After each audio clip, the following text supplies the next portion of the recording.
বাঁকুড়ায় গন্ধেশ্বরী নদী গর্ভে অবৈধ নির্মাণের চেষ্টার অভিযোগ স্থানীয় এক ব্যবসায়ীর বিরুদ্ধে। বাঁকুড়ার সতীঘাটের কাছে অবৈধ নির্মাণের কাজ বন্ধ করল পুরসভা ও পুলিশ। স্থানীয় সূত্রে খবর, গন্ধেশ্বরী নদীর উপর নির্মাণের জন্য প্রস্তুতি নিচ্ছিলেন ওই ব্যক্তি। নদী গর্ভে বেশ কিছুটা জায়গা কনস্ট্রাকশনের জন্য কেটে ফেলাও হয়েছিল। বিষয়টি নজরে আসতেই আজ ঘটনাস্থলে যান পুরসভার 7 নম্বর ওয়ার্ডের নির্দল কাউন্সিলর দিলীপ আগরওয়াল। সেখান থেকে পুরসভার চেয়ারম্যানকে ফোনে তিনি বিষয়টি জানান। পরে পুরসভার লোকজন ও পুলিশ সেখানে গিয়ে নির্মাণের কাজ বন্ধ করে। গতকাল আমার সুপারভাইজার মিলন মুখার্জি এই এলাকাটা দেখাশোনা করে, তার কাছে আমি খবর পাই যে নদীর ভিতরে এরকম একটা কনস্ট্রাকশনের কাজ চলছে, ইট নামানো হয়েছে। সে তাকে ব্যক্তিগতভাবে বারণ করে, ভাই এখানে এটা করো না, এটা নদীর জায়গা এবং পৌরসভার এটা যে রাস্তার পার যেটা পৌরসভার জায়গা। কিন্তু সে কথা কর্ণপাত করেনি। আমি আজকে আবার আমাকে এখান থেকে এলাকার থেকে মানুষ ফোন করে যে আপনি একবার আসুন, এখানে আপনি নিজে সরজমিনে এসে দেখে যান যে কিভাবে এখানে নদীর গর্ভে কিভাবে কনস্ট্রাকশনের কাজ করার প্রস্তুতি চলছে। আমি সঙ্গে সঙ্গে বাঁকুড়া পৌরসভা পৌরপ্রধানকে ফোন করি এবং আমার যে এসেই আছে তাকে ফোন করি যে এরকম ব্যাপার, তুমি ইমিডিয়েট ওখানে এসো। এবং পৌরপ্রধান সঙ্গে সঙ্গে সে ইঞ্জিনিয়ারকে পাঠায়। সে এসে সকালবেলায় বারণ করে গেছে। আমি আসার পরও দেখছি ইট নামানো হচ্ছে।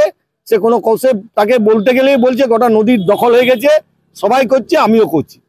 আমরা বাঁকুড়া পৌরসভা প্রশাসনকে বারবার বলছি। এর আগে আমরা দেখেছি অসীমবালা যখন এসডিও ছিল, নদীকে বাঁচাবার জন্য তিনি এখানে বেআইনি কনস্ট্রাকশন ভেঙেছিলেন।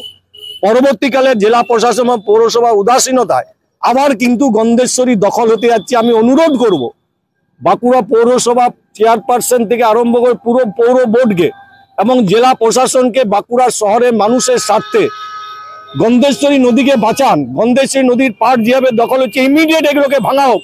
যে সমস্ত বেআইনি কনস্ট্রাকশন আছে অবিলম্বে ভাঙা হোক, গন্ধেশ্বরী নদীকে বাঁচানো হোক। এই গন্ধেশ্বরী নদী শেষ হয়ে যাচ্ছিল।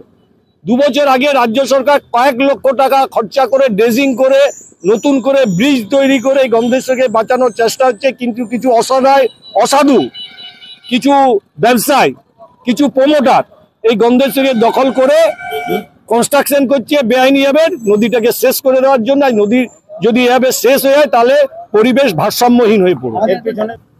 আমার কাছে কোনো পারমিশন নাই, সবাই রাস্তার ধারে ব্যবসা করছে। ওই জন্য আমি ব্যবসা করার জন্য ইট বালি পাথরের ব্যবসা করব, এই জন্য এই জায়গাটা ইয়া করছি। হ্যাঁ, এই তো সতীঘাটে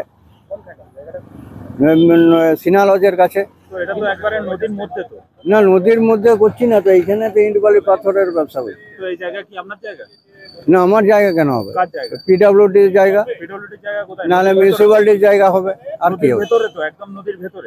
না, নদীর ভেতরে ওটা আমি করি না, ওটা তো